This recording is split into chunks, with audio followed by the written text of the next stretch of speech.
And that's where the issues are arising. That's why, a lot of chronic conditions, medical conditions, are because we're stressed out. We're chronically stressed. We're, suffering from inflammation. We have lost the art of being connected to our surroundings. And that's where I think the disconnect is happening. Wenn du mit einem Thema zu tun hast, dass du dir wünschst, in deinem Alltag einfach schneller in die Entspannung zu kommen, dich besser zu fühlen, leichter zu erholen, vielleicht sogar mit einer gesundheitlichen Herausforderung kämpfst, dann ist das heutige Thema ein absoluter Eye-Öffner für dich, ein absoluter Augenöffner. Ich bin absolut glücklich, heute die Autorin bei mir im Podcast zu haben. Wir sprechen gleich auf Englisch und ich freue mich einfach, dass sie da ist und sage jetzt Hello and welcome to my podcast, Farzana Ali. Thank you very much for taking your time. I'm so happy that you spent your time with me today talking about your new book, which is coming out on the German market on the 1st of April. And I'm so happy that you take your time talking about the theme with me, a really eye-opening theme for everyone who's struggling with stress, burnout, or a nervous system that is really very, very, what do you say this in English when you're so Dysregulated. yeah, dysregulated. Thank you that much. But first of all, I would like to ask you, would you please introduce yourself? Who are you? Where do you live? And what is your passion in life? Well, firstly, thank you so much for having me on. It's a huge privilege for me and for you to do this interview in not your native language. I really, really appreciate it. So, as you said, my name is Farzana and I live in London, and I am now a fully qualified and trained sound therapist.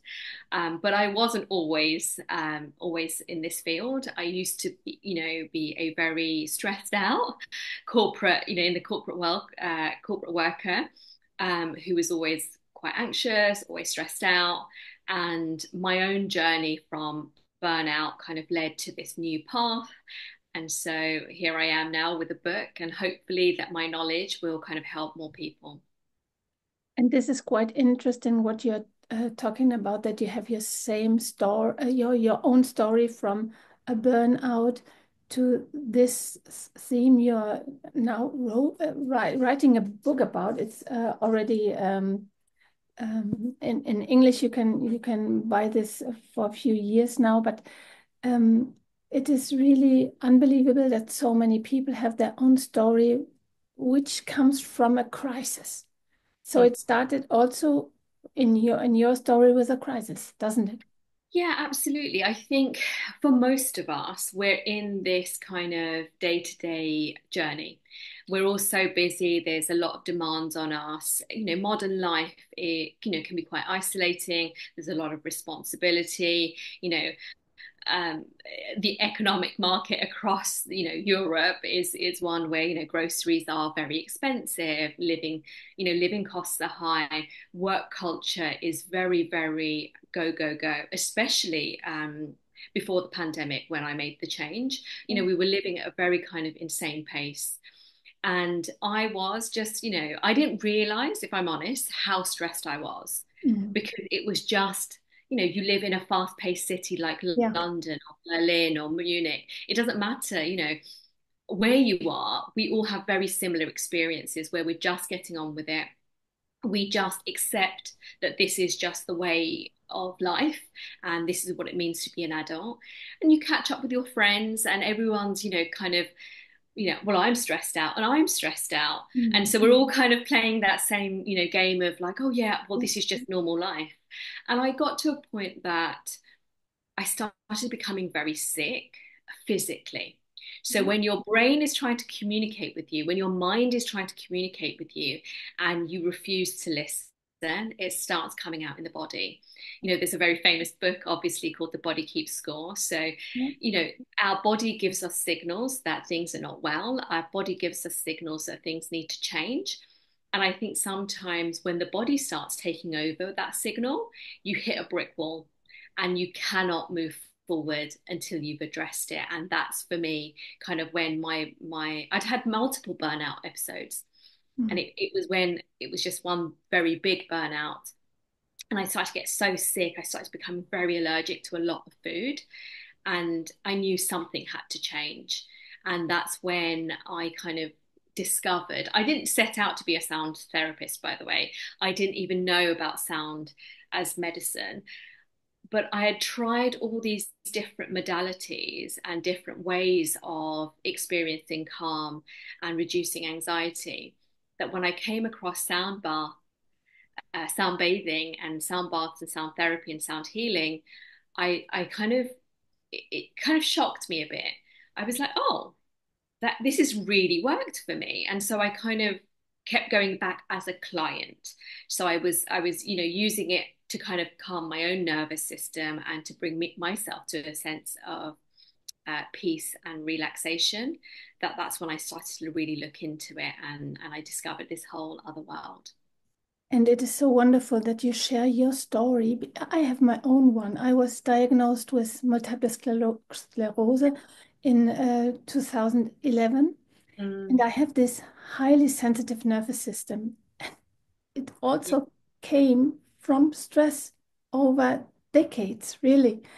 And nowadays, a lot of people know about the thing that stress for a long time is really not healthful for our body and for our brain and the nervous system, but that there are so really so wonderful and I for myself think easy things to regulate the nervous system. yeah. Really, a lot of everyone should know this. And so this is, let's dive into it. Can you explain what is this sound healing? How does it work? How does it function in our body? Can you explain this a little bit more detailed, Of please? course. First, I'd like to pick up on the magical word that you said, easy. I think when most of us are stressed out, when we're anxious, when we have so much on our plate and so much to do, that so many modalities can feel really overwhelming. You know, to learn a new skill, to have a new routine, it can feel really overwhelming. And I think that's the beauty of sound and sound healing. So essentially, at its core, sound healing is an experience where you will be lying down somewhere and you'll just listen to calming sounds.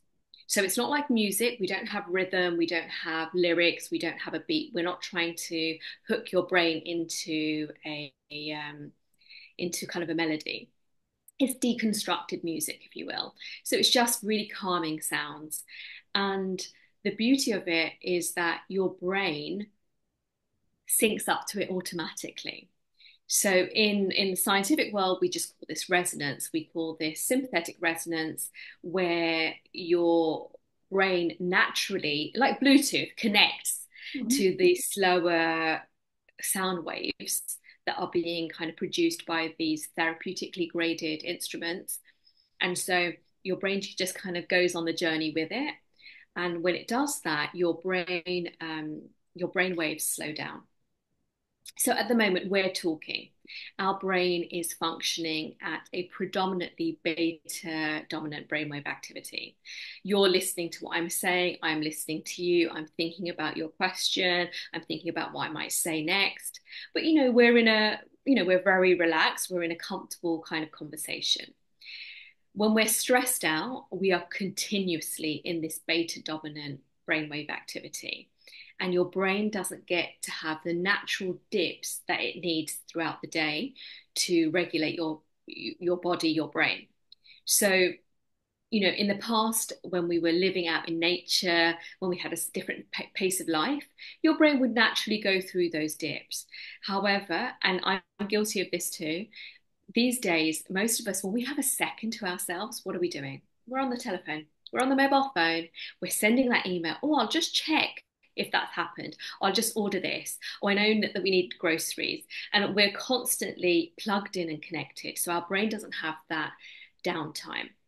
What sound does is that it takes you to this magical downtime. It takes your brain into an alpha dominant state. So that happens naturally. So you know when you're having if you're having a bath and you're relaxed and you can't be on your emails or you can't be doing anything else, and you know your brain starts to relax, Yeah. or just before you go to sleep, you know, when you start kind of like unwinding and you're feeling kind of relaxed, but you're not quite asleep. So your body does this naturally. And if you have a deep meditation practice, then you can achieve that. You can achieve that with yourself. You can, if you've got a very good yogic practice, you can achieve that. However, most of us struggle with traditional forms of meditation. Most of us have that monkey mind, that chatter, where, you know, and I include myself in this. If I'm trying to, you know, obviously I could do it much better now, but in the past, if I was trying to relax, I'd be thinking, oh, I'll be able to relax much better once I've unloaded the dishwasher. I'll be able to relax much better once I've sent that email. So it's very hard to Yeah. disconnect. Yeah. But with sound, your brain does it automatically. Your Yeah. brain can't help but sync up because, you know, as human beings, we're designed for this. Mother Nature has taken this ability and kind of made it an integral part of the human experience. So, of course, the work I do is very much about using certain types of instruments, Mhm. whether it's crystal bowls or Himalayan bowls or the gong. But you know, you can achieve this if you're by the beach and you're listening to the ocean. Yeah. That's what your brain is doing. Your brain is syncing up to the sounds of the ocean, and it's allowing you to decompress. Yeah. And it's really wonderful and so important what you said that that practicing meditation or yoga has also the same effect, but it takes a much longer time. And using those sound noises as you practice them with gongs and singing bowls, the effect is immediately we can feel them immediately on our body and in our mind. It calms down immediately, really. It is unbelievable. And the further thing you mentioned, the nature's noises, which we knew from waves of the sea or waterfall or singing birds, something like that. It immediately has the effect on the body. So can you then tell us why does sound healing has a very long history? Yeah. You explain in your book that, for example, the Aborigines used it thousands of years before, also the Egyptians. So why do you think was it lost for such a long time? I think the way we live currently, and whether it's the Industrial Revolution, whether it's a very hyper independent capitalist society where, you know, you're on the go, productivity is king. It's, you know, your entire life is probably designed to keep you busy, keep you in work, keep you producing, keep you consuming. That is just the modern way. You know, we're all go go go, because the thing is, if you are living in the way nature intended, in the way that human biology is intended for you to live, then you don't need to come and see a sound practitioner. You're not going to be stressed. You're going to have, of course you're going to have different stresses, but you're going to have opportunities to listen to the bird song.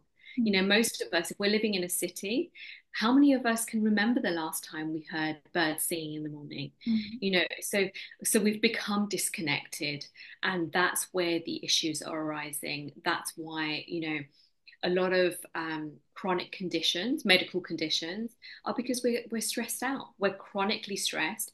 We're, you know, suffering from inflammation. We have lost the art of being connected to our surroundings, and that's where I think the disconnect is happening. Yeah. And I think that this is really important. Would you explain a little bit deeper once again what the chronic stress will make with our hormone system? So Yes, of course. this, I think that this is really very important to explain a little bit deeper. If you could, this would be Yeah, fine. of course. So stress inherently is not a bad thing. Cortisol, our stress hormone, is not a bad thing. we naturally have a peak of cortisol in order, just before we wake up, in order to get us up, active, moving about.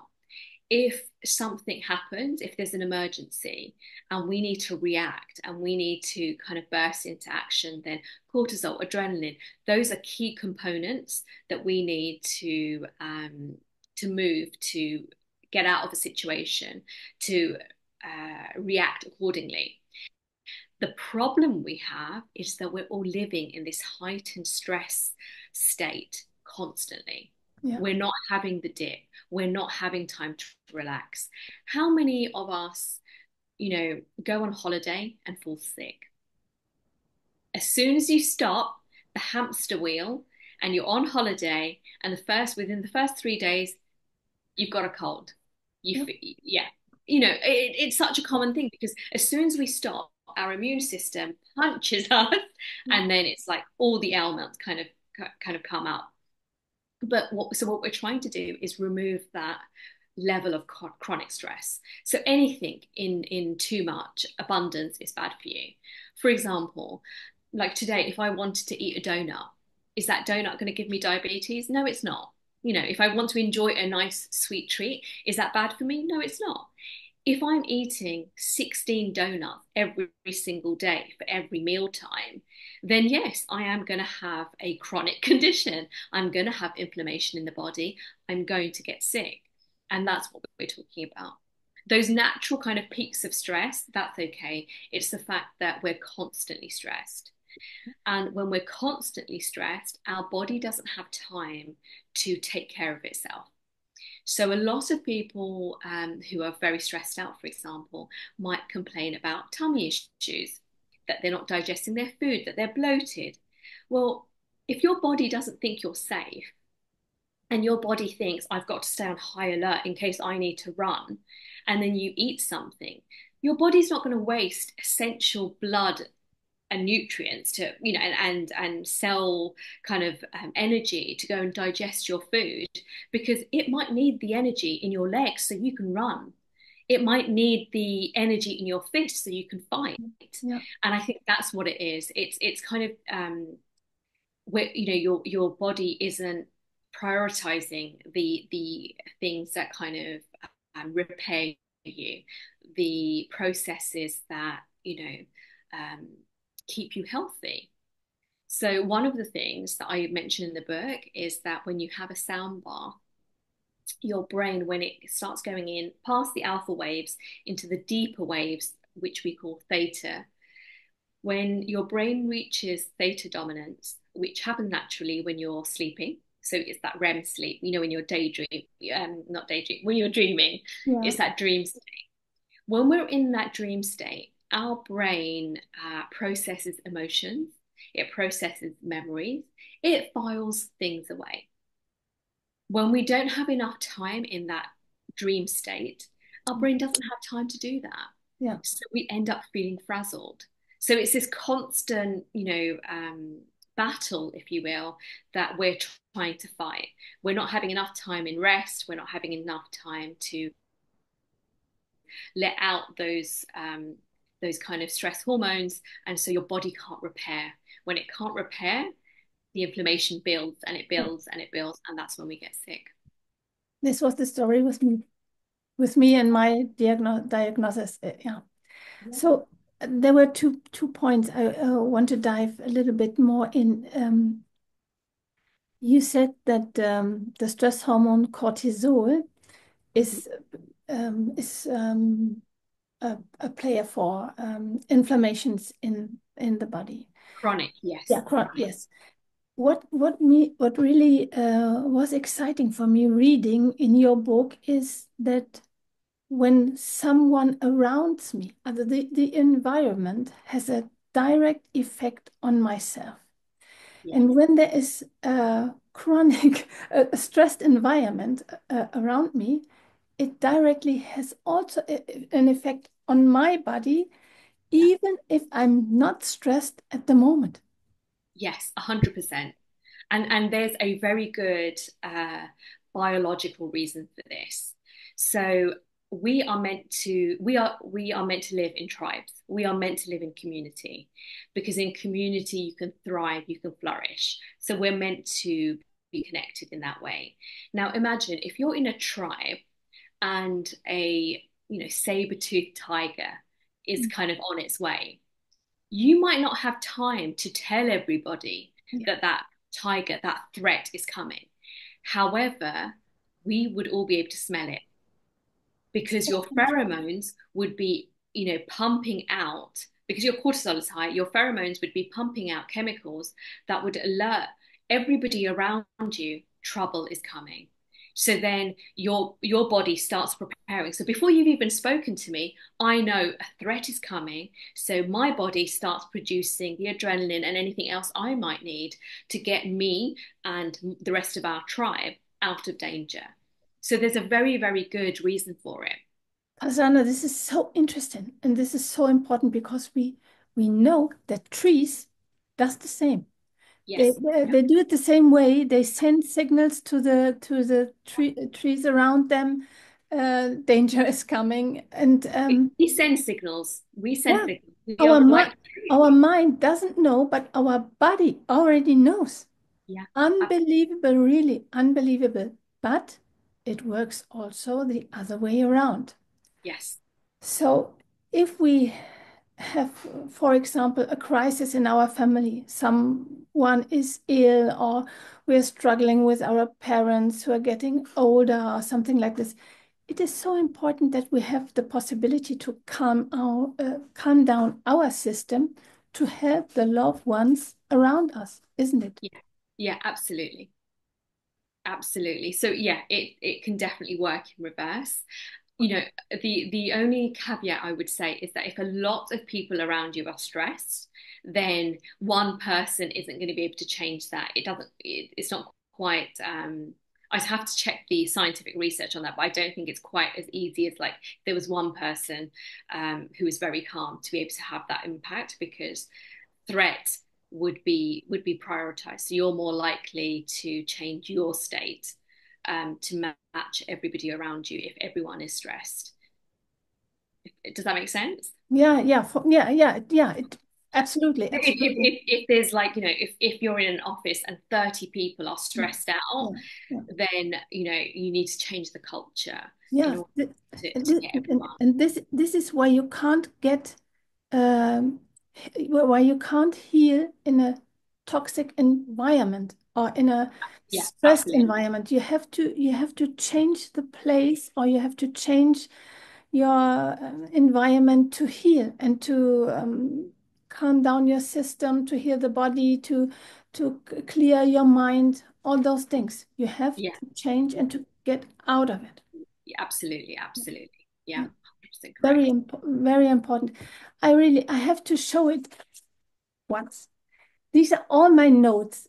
I'm sure there are so many notes more, but there's so ju- just a small time which we can use to talk to each other. What do you think? Which are really the most important things we have to know about the wonderful effect of sound bathing? And So I think the most wonderful thing about sound is that it's really easy to incorporate into your life. It doesn't take much effort. So like, even if you don't have a sound bath practitioner near you, making time to get out into nature, to listen to the trees, the leaves rustling, in amongst the trees, listening to a body of water, all of those things will start to kind of calm you down. If you buy the book, then at the back there's a QR yeah, code that takes you to an online sound bath. When I was first approached about writing the book, I was like, I can't write all these words yeah, about how wonderful sound baths are if I don't give every reader the opportunity to experience the sound bath for themselves. So, you can listen to that. But there's also, if you seek out a practitioner near you, someone who is going to be using sound in a therapeutic way, and just let yourself be taken care of. So, a traditional sound bath would usually involve you kind of coming in, lying down, and that is all you have to do. That is your responsibility done. You just have to lie down. All the hard work, all the technique, all the work, the effort, everything else is being done by your practitioner. I think that's what I think is so wonderful about sound over other modalities, because when you're stressed out and anxious, we don't often have enough battery power to kind of learn another thing, to learn another skill. And so it's just kind of giving yourself over to someone and trusting that you're going to be okay. And this is really so wonderful. There's nothing more to do than to lay down and Yeah. to consume and to hear and to feel those wonderful sounds. I already heard your sound bath. Yeah, it was really wonderful. Thank you that much for it. And everyone who buys this book, I really have to recommend it that much, because there's so many wonderful informations around sound bathing, around how we can do good things in our life for our daily health. It really, it's so wonderful to have all this information to help oneself to have a easier life. It is Yeah, I we think we are all that searching for this. We're all searching for this. I think that's the key, is to make, I think sometimes you're sold the idea that you have to do such extravagant things in order to improve your well-being. And actually, what I hope with the book and the other tips that I give around sound healing, so not just sound, but other kind of things that you can do, it's all about making your life easier. So I know that I say in the book that, say, if you're listening to the sound bath, then have your legs, lie on the floor and have your legs up against a wall, to kind of, it's a very, famous yogic pose, but it's so easy to do. If you're lying there anyway, just put your feet, elevate your legs, Yeah, and you'll kind of double up on the benefits. And I think that's the thing, it's easy ways that you can incorporate small changes that have maximum impact and have maximum results, really. yeah. Thank you for sharing all this, really, Farzana. This was so wonderful. When one wants to get in contact with you, because I saw on your website that you're doing also Zoom sound baths, right? Oh, It, no, no, no, no? no, I no thought, Zoom. Yeah, because the thing is, I have very high internet ah, connectivity, but if okay. the person also doesn't have the same, Ah, connectivity, then I can't trust that they're hearing the sound yeah. correctly. And also, I think it's really beautiful. You know, digital sound baths have been shown to have, a good impact, and Mhm. it's a very introspective process. But if you can, please get yourself to a physical sound bath, because when you're in person Okay. experiencing live sound, you'll Ah, also feel the vibrations going through your body. mhm. And that relaxes you, that stimulates your vagus nerve. So that's the nerve that runs from your brain all the way down to your body. So it's an additional layer of relaxation. And yeah, there's nothing that kind of can quite beat live, a live experience. Obviously, that means that you'll be seeing someone else other than Yeah, me. Because one, yeah. But I really, it's wonderful to enjoy the one you have here in the book. It's really wonderful. And if one wants to get into contact with you, yeah. with your work, how can Obviously there's Instagram. So I'm known as the Sound Therapist on Instagram. Otherwise, my website is a great place to contact me. Again, it's thesoundtherapist.com. So those are probably the easiest ways. So if anyone's read the book and they've got a question or something else that they want to explore, or just to say hello, then please do. One of my favorite things as a new author is having people message. It's so lovely to receive a message or an email where someone has read the book and they're like, "Oh, thank you so much for writing it." So I really appreciate that all the time. Okay, wonderful. Thank you. Thank you for taking your time. Thank you for sharing all your information, all your love really that you're sharing in the book and now during our conversation. Thank you that much. and wish you all the best for the forthcoming book release, which will be on the 1st of April. And yeah, it was a wonderful time that I had with you now. Thank you that much. Thank you so much. Thank you. Okay, bye-bye. Bye.